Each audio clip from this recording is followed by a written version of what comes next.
Teknologi. Bersama saya Aditya dan tentunya ditemani oleh rekan saya Muhammad Lutfi. Gimana nih, Pi? Kabarnya hari ini, Pi? Alhamdulillah baik. Baik ya.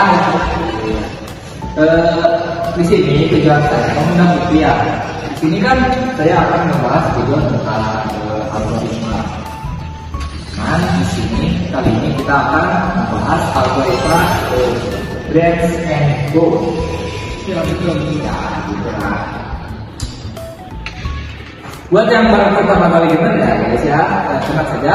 Di sini kita bakal secara pelan-pelan mulai dari konsep dasar, cara kerjanya gimana, contoh penerapannya juga. Nah, apa sih algoritma Brands and Go itu? Seperti yang sudah diketahui, algoritma itu serangkaian langkah untuk menyelesaikan masalah seperti pencarian di Google, YouTube, Google Maps, dan masalah lain. Pokoknya yang ada yang gitulah. Punya relevansi besar dalam mengatasi masalah kompleks. Misalnya, bagaimana cara mencari rute pengiriman barang secara efisien, memilih kombinasi interpretasi terbaik, dan bahkan mengoptimalkan jalur robot pabrik. Intinya, algoritma ini kunci di balik efisiensi teknologi. Oke, biar lebih jelasnya dan paham tanpa berlama-lama, yuk kita langsung ke pembahasan yang lebih mendalam. Tapi sebelum itu jangan lupa buat subscribe, like, dan comment di dalam video ini. Guys, tidak. Oke, langsung saja kita bahas ya. Menurut Lutfi, gimana nih dari algoritma Brands and Go itu sendiri? Oke, kita bahas saja ya. Algoritma Brands and Go adalah metode pencarian solusi seperti kita memilih yang terbaik dari yang banyak pilihan, tapi dengan strategi biar nggak buang-buang waktu. Jadi kita mencoba semua kemungkinan, tapi kalau ada pilihan yang jelas dan mungkin langsung kita cari aja dan tidak dilanjut lagi ya. Oke, algoritma ini dilakukan dengan dua langkah utama. Yang pertama yaitu branding, membagi masalah besar menjadi sub-masalah yang lebih kecil. Yang kedua yaitu coding, mengevaluasi apakah masalah itu layak dilanjutkan atau bisa diabaikan karena tidak menjadikan solusi terbaik. Menurut Lutfi sendiri nih, ada nggak sih contoh-contoh dalam kehidupan sehari-hari itu? Ada algoritma ini? Ya, ada.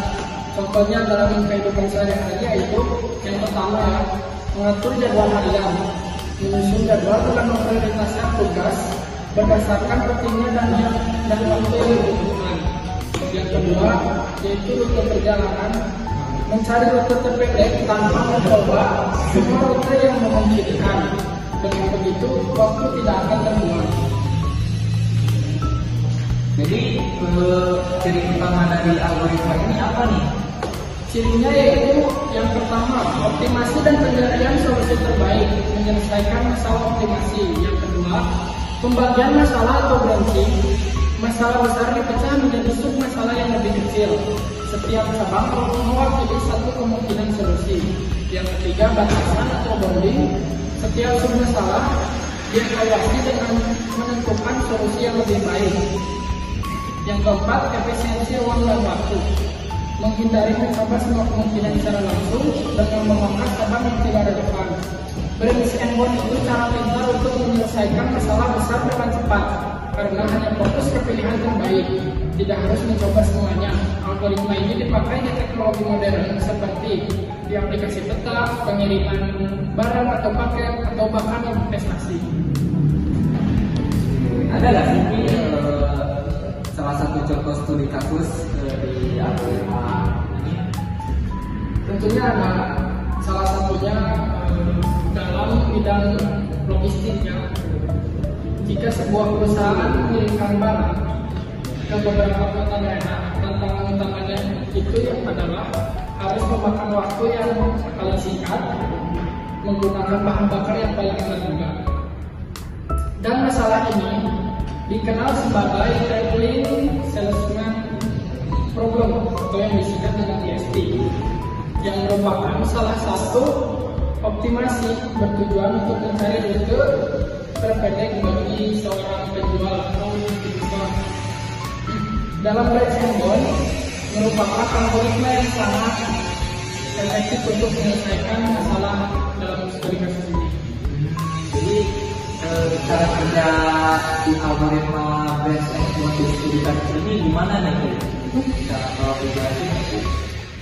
Ada yang pertama yaitu branching. Mulai dari kota asal dulu atau daerah asal dulu, kemudian algoritma ini membagi kemungkinan ke setiap rute daerah yang lain. Yang kedua, bonding. Untuk setiap rute yang sedang dianalisis, algoritma menghitung jarak dan biaya sementara. Lalu, jika total biaya yang terjadi batas sementara, misalnya biaya rute terbaik, maka cabang tersebut dipangkas dan tidak dianalisis lebih jauh. Yang ketiga, pencarian solusi. Algoritma akan terus memperkecil pencarian hingga menemukan rute paling optimal dengan jarak terpendek. Hasil akhirnya mengurangi biaya karena rute lebih efisien, mempercepat waktu pengiriman, dan dengan algoritma ini masalah yang kompleks bisa terselesaikan dengan cara yang cerdas dan efisien. Hal ini menunjukkan bahwa algoritma Brands and Bond ini seperti yang sangat relevan dalam teknologi modern. Oke, tapi kan ini algoritma kan banyak macam-macamnya. Di setiap algoritma tersebut kan memiliki tantangan-tantangan tersendiri kan. Nah, di algoritma ini apa sih tantangannya? Tantangannya yaitu kompleksitas komputasional atau ruang pencarian yang sangat luas, di mana kita harus mengeksplorasi ruang solusi yang sangat besar dan menyebabkan kebutuhan memori juga sangat besar juga ya. Solusinya pada masalah ini bisa dengan merancang fungsi pembatasan atau bonding function yang sangat efisien. Dan yang terakhir tantangannya yaitu overhead komputasi yang beban komputasi yang tinggi juga. Solusinya yaitu menggunakan struktur data yang efisien dan mengoptimalkan algoritma dengan cara teknik hash. Jadi kesimpulannya yaitu algoritma Brands and Bond sangat berguna untuk masalah optimasi. Tapi ada beberapa tantangannya juga.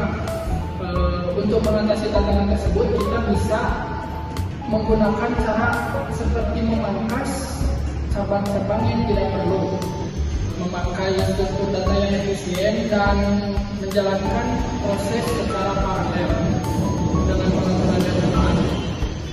Algoritma Brands and Bond bisa lebih cepat dan efisien untuk menemukan solusi optimal di dalam tantangan tersebut. Pertanyaan terakhir ya, Pia, ada nggak sih tips dan sarannya buat para penonton nih, subscriber yang pada paham gitu dari visi dari algoritma Brands and Bond ini?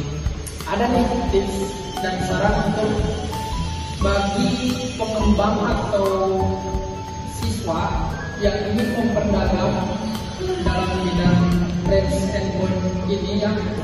Yang pertama itu pahami konsep dan dasar teorinya dulu. Jadi jangan langsung ambil tindakan ya, tapi dipahami dulu konsep dan teorinya. Yang kedua itu mulai dari masalah yang sederhana. Karena kebanyakan orang ketika mengerjakan suatu masalah, konsep dan teorinya itu salah dan kadang langsung datang ke masalah yang rumit yang nantinya bakal memberi solusi tapi malah menjadi makin sulit. Yang ketiga, eksperimen teknis, mempelajari teknik ini dan memanfaatkan heuristik untuk optimasi. Yang keempat, alat bantu belajar, menggunakan visualisasi atau mengikuti kelas online, dan bisa juga bergabung bersama komunitas pengembangnya yang ada di bidang algoritma Brands and Bond ini. Upi kan udah lumayan sukses lah ya. Ada nggak tips sukses nih buat para penggemar kita nih, tips sukses dari Upi? Ada nih kunci suksesnya, yaitu konsisten berlatih dalam algoritma Brands and Bond ini, dan yang kedua itu tekun belajar dan mengembangkan pemahaman algoritma Brands and Bond ini. Dan sekian